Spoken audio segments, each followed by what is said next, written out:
Bonjour à tous, heureux de vous retrouver une fois de plus en Suisse. Nous sommes à Lausanne dans les studios des NAS4 TV. Retrouver ceux qui font l'actualité dans ces pays.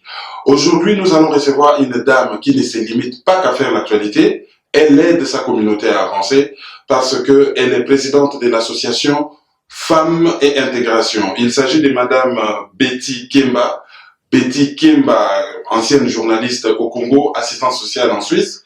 Et elle a mis ses connaissances, d'abord journalistiques, ensuite des connaissances acquises ici en Suisse, au service de sa communauté. Elle va nous expliquer ce dont il s'agit, d'autant plus que la date du 8 mars n'est pas très loin. Bonjour à tous. Betty Kemba, bonjour. Bonjour Kervin Maïzo. Comme je vous ai présenté, vous êtes une ancienne de l'UFASIC, c'est l'Institut facultaire des sciences de l'information et de la communication au Congo. Vous vivez en Suisse depuis combien d'années déjà ? Je suis en Suisse depuis 2004. 2004, donc ça fait assez longtemps. Et vous, vous êtes reconverti, vous êtes parti du journalisme au domaine social.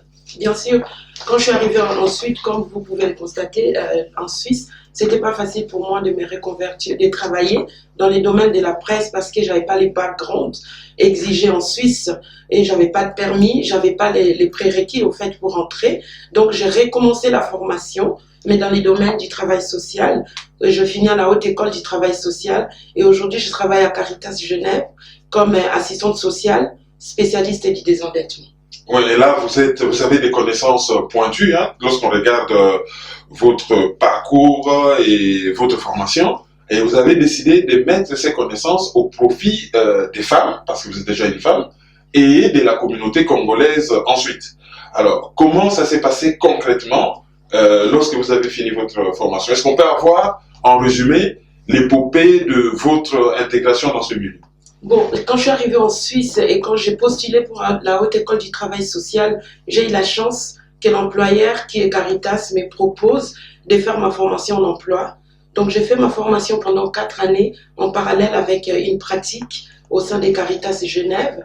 Et quand j'ai terminé ma formation, les comités des Caritas a proposé de m'engager comme assistante sociale. Et lorsqu'ils vous ont engagé, vous travaillez dans le domaine du désendettement. Lorsque vous dites désendettement, je pense au crédit, je pense à la banque. Et quand on pense à la banque, on pense à la Suisse. C'était un domaine tout trouvé. Avez-vous des problèmes particuliers d'endettement ici en Suisse? J'ai dit la population que vous gérez. En Suisse, tout est légalisé. Par exemple, il y a un office qui s'appelle Office des poursuites. Il y a toute une loi sur les poursuites et les redevances. Donc, cette loi fait que voilà, il y a une procédure de la dette et il y a une réglementation là-dessus pour que si jamais au Congo, par exemple, si moi je vous dois l'argent et que je vous paye pas, vous venez peut-être chez moi pour prendre les affaires ou vous allez me forcer à vous rendre l'argent. Mais en Suisse, il y a une loi et l'office de poursuite et on va dire l'office régi par la loi fédérale pour poursuivre les gens qui doivent. Donc, il y a tout un travail là-dessus pour recouvrir et les gens, voilà, c'est tout mon travail pour désendetter les gens qui sont endettés parce qu'ils sont saisis à travers leur salaire ou les biens selon des normes qui sont établies par cette loi. C'est toute une procédure compliquée et complexe. Donc ça fait partie de mon travail que je ne pourrais pas étaler ici parce que c'est tout un domaine spécifique. On voit c'est quand même assez complexe. Alors, vous travaillez dans le domaine du désendettement en tant qu'assistante sociale et vous avez décidé aussi de mettre en avant votre côté humanitaire et par la création de l'association Femmes et Intégration. Expliquez-nous comment vous est venue l'idée de créer cette association et quel est le but de cette association. Alors, l'idée de créer l'association est partie de part et d'autre. D'abord, par mon expérience en Suisse. Quand je suis arrivée, je me suis sentie dans l'isolement. J'ai retrouvé peu de gens qui pouvaient m'informer sur les systèmes. J'ai commencé à comprendre moi-même par les chemins des informations, de me renseigner pour comprendre comment ça se passait parce que j'avais beaucoup de difficultés d'intégration et professionnelle et sociale. Et quand je vais faire ma formation, après, à la fin de ma formation, par solidarité, je me retrouve que j'ai une dette comme on dit, dette de la société. J'ai une société, j'ai toute une communauté. Je constate que voilà, beaucoup de gens vivent en Suisse plusieurs années, mais ignorent beaucoup de choses qui sont fondamentales. Et donc, j'essaye de vulgariser l'information. J'essaye d'aider les gens à comprendre, parce qu'il y a beaucoup de gens qui négligent et il y a beaucoup de conséquences. Par exemple, par rapport à la dette, il y a des gens qui sont saisis parce que juste ils n'ont pas compris les systèmes. Il y a tout un système d'assurance maladie qui est réglementé en Suisse. Il y a des gens qui vivent en Suisse des années et je suis étonnée qu'ils n'ont pas compris les systèmes, et ça me donne, donc c'est ça qui m'a donné l'engagement de dire que voilà, déjà moi-même je me suis retrouvée dans cet isolement et j'avais peu de personnes qui pouvaient me renseigner sur les systèmes. Il y a les questions de l'école avec les enfants, il y a beaucoup de choses, la question de la formation pour la femme. Dans la communauté, on parlait plein d'autres choses, mais peu de choses sur les systèmes, et le système est très complexe. Et le système en Suisse, il est très difficile. Il y a même des Suisses qui n'ont pas compris leur propre système. Et comme en Suisse, c'est quand même un pays fédéral, c'est une fédération, c'est-à-dire chaque canton est un pays. Et une confédération. Voilà, il y a beaucoup de diversité. Les gens qui habitent à Genève, il y a les cantons de Genève qui a mis des choses en place que les cantons de Vaud, par exemple, n'a pas mis. Donc, si on va pas chercher pour comprendre, des fois, on peut être piégé par beaucoup de choses. Et moi, j'essaie juste de vulgariser parce que je constate que vraiment, dans ma communauté, il y a pas mal d'ignorance. Alors, concrètement, l'association est née depuis quelle date? Alors, l'association est née depuis septembre 2011. On est parti avec un événement qui est un événement fédérateur pour les femmes. On a trouvé une journée qui peut unir toutes les femmes. Moi, en tout cas, les femmes, pour moi, c'est une population qui me touche parce que je suis une femme. Et comme chez nous au Congo, on dit éduquer une femme, c'est éduquer toute une nation. Et c'est valable dans tous les pays du monde. Voilà. Donc, je pense que la femme est au centre, c'est comme une église au centre du village. Une maman, elle est d'abord maman, elle est épouse. Et puis, elle peut faire beaucoup de choses. C'est pour ça, moi, je crois beaucoup à la femme. Et c'est pour ça que j'aimerais bien m'investir dans ces domaines et avec cette population. Donc, on a dit, qu'est-ce qui pourra unir les femmes? On a choisi la Journée internationale des droits des femmes parce que c'est quand même un événement qui valorise la femme, qui amène l'émancipation. Ça peut toucher les femmes. Et on essaie, à travers cet événement, fêter, mais pas seulement, mais amener à chaque fois une information qui pourra aider les femmes qui sont en Suisse, précisément à Genève, à réussir leur intégration. Donc, on organise en parallèle de la fête une conférence qui amène les clés de l'information à travers les témoignages. Chaque année, il y a un thème. Et cette année, par exemple, en 2017, le thème de la journée, ça sera la femme et formation. L'année passée, par exemple, en 2016, on a fait une conférence sur les clés de l'intégration. Là, on a exploité 3 témoignages des 3 femmes qui sont migrantes. Il y avait une Espagnole, il y avait une Congolaise, mais de Brazzaville, et il y avait une Tunisienne. Les 3 femmes ont expliqué leur parcours en Suisse, et ces 3 femmes ont donné des clés pour dire quelles sont les clés pour une intégration réussie. Alors, pour mettre de l'ordre dans tout ça, vous avez créé une association, et le 8 mars, c'est-à-dire la Journée internationale des droits des femmes, vous organisez un événement sur un thème. Vous avez expliqué les thèmes de l'année dernière et vous avez teasé ce qui se fera cette année, notamment la conférence du 8 mars. Et à travers les témoignages que vous évoquez, on voit que c'est une organisation ou une association cosmopolite. Peut-on avoir une idée de quel genre de femmes viennent dans cette association? Elles viennent souvent de quel pays? Ce sont des migrantes en général. Elles viennent souvent de quel pays? Bon, comme vous pouvez le constater, étant congolaise, c'est vrai que j'ai attiré pas mal de Congolaises qui viennent. Aujourd'hui, on arrive à réunir environ 300 femmes, mais la plupart sont encore congolaises. Mais au départ, quand on a créé l'association, moi je suis la présidente, mais la vice-présidente est une Ivoirienne. Dans l'association, la secrétaire est suissesse. L'idée, c'est de réunir les femmes de tout horizon. Mais on est en train de travailler sur les réseaux pour rencontrer d'autres femmes emblématiques, d'autres communautés, afin d'avoir un comité très diversifié avec des femmes, c'est l'objectif. Mais pour l'instant, on a encore peu de représentations des femmes d'autres horizons. Hier, j'ai eu un téléphone d'un groupe des femmes nigériennes qui fêtent aussi la Journée internationale de la femme à Genève et puis qui pensent que ce serait bien qu'on puisse se réunir. Donc la semaine qui vient, j'aurai un rendez-vous avec ces Ivoiriens, ces Nigériennes pour essayer de voir comment, même pas cette année, peut-être en 2018, comment on pourra élargir avec des Brésiliennes, d'autres nationalités pour créer une diversité autour de cette manifestation. Alors, avant de revenir aux problèmes spécifiques de la communauté congolaise, surtout des migrantes congolaises ici en Suisse, juste nous rappeler la conférence ou l'événement que vous organisez le 8, c'est quand exactement? Donc c'est le 8, mais à quel endroit exactement? À quelle heure? Peut-on avoir des précisions sur l'emplacement de l'événement?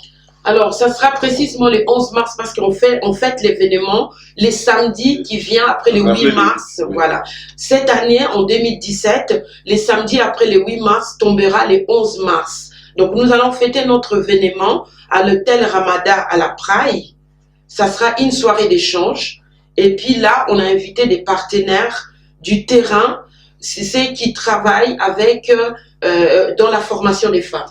Alors, concrètement, une femme qui vient dans cette soirée, qu'est-ce qu'elle va y voir concrètement? Et elle peut sortir avec quoi concrètement dans sa tête lorsqu'elle sort de là? Qu'est-ce qu'elle gagne concrètement?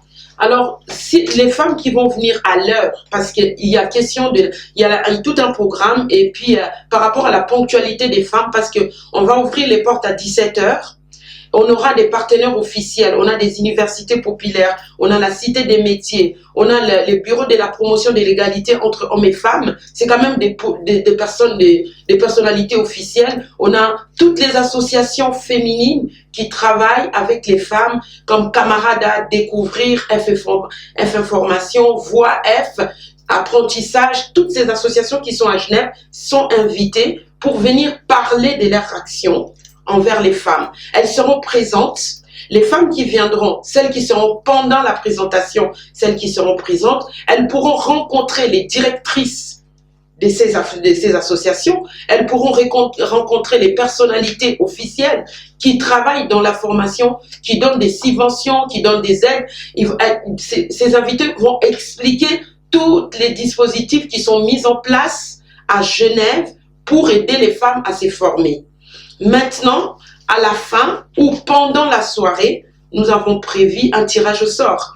Ce tirage au sort va faire gagner des formations aux femmes qui seront tirées au sort. C'est-à-dire à l'entrée de la soirée, les femmes vont mettre leur nom dans une boîte et puis à un moment donné de la soirée, on va tirer au sort et celles qui seront tirées vont gagner des formations selon leur choix. Autrement dit, on peut arriver dans cette formation bredouille et démunie, ressortir avec une formation et des connaissances pleines la tête. Bien sûr, parce qu'il y aura des diversités des formations. Il y a des cours de langue. Par exemple, les gens qui ont besoin de faire des cours de langue, par exemple, les cours de français, ça peut être français écrit ou français oral.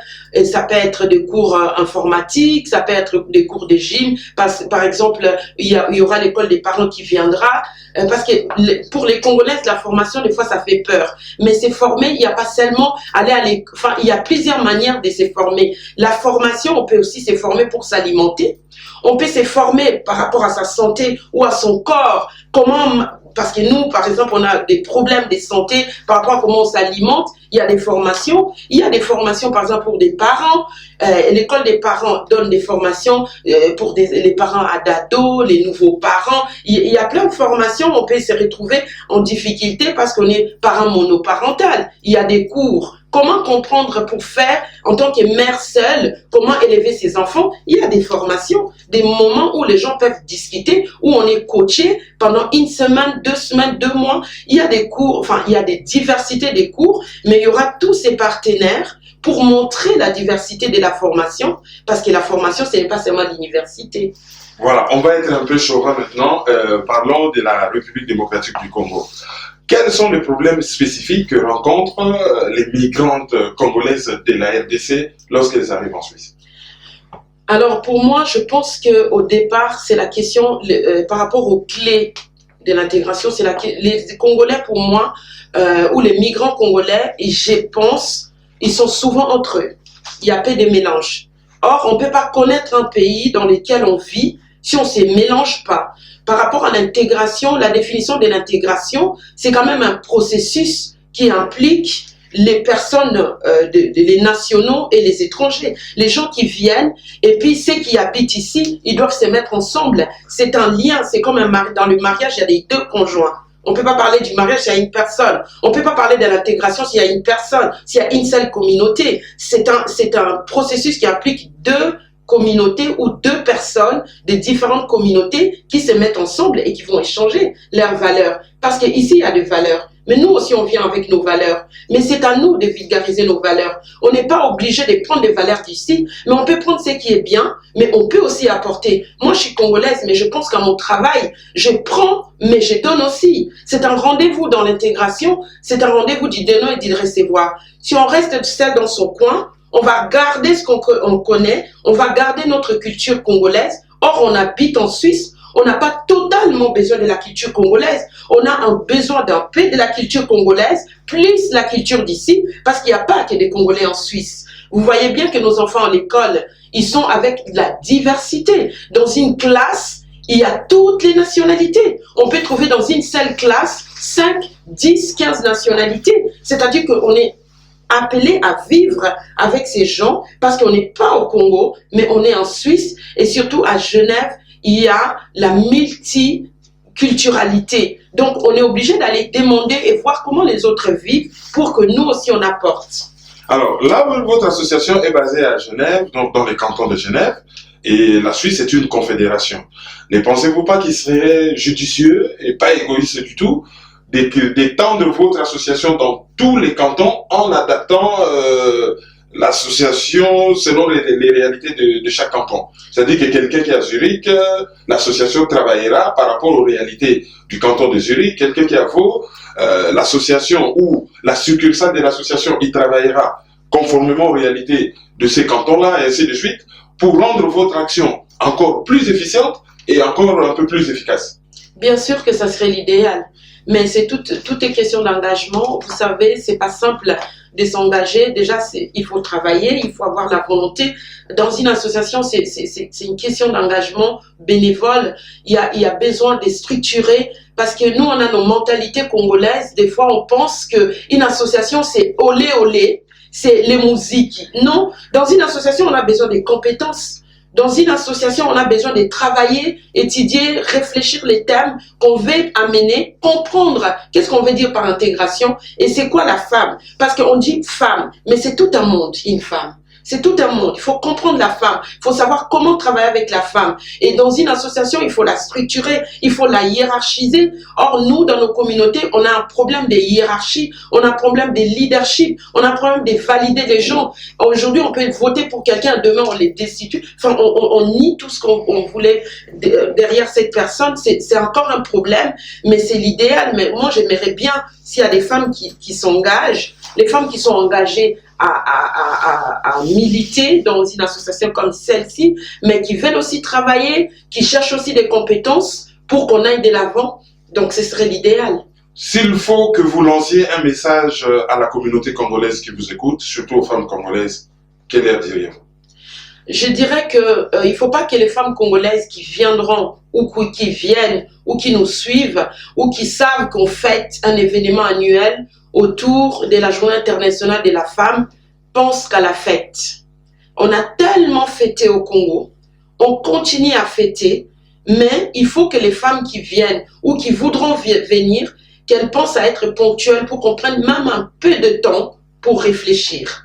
Cette année, on va réfléchir sur la formation. Si les gens venaient avant, elles pourront écouter les choses, elles auront l'opportunité de poser les questions. Même pas pour nous les mamans, on a des enfants. Moi, je suis assistante sociale. Je reçois des enfants nés ici, en échec scolaire. Les mères sont dans la distraction. C'est dommage. Donc, je pense qu'on a besoin de prendre même un peu de temps, une fois dans l'année, pour réfléchir aux questions qui nous concernent. Parce que la loi en Suisse, elle est tellement bien. La démocratie suisse, elle est tellement bien. Parce qu'elle part d'en bas et elle monte.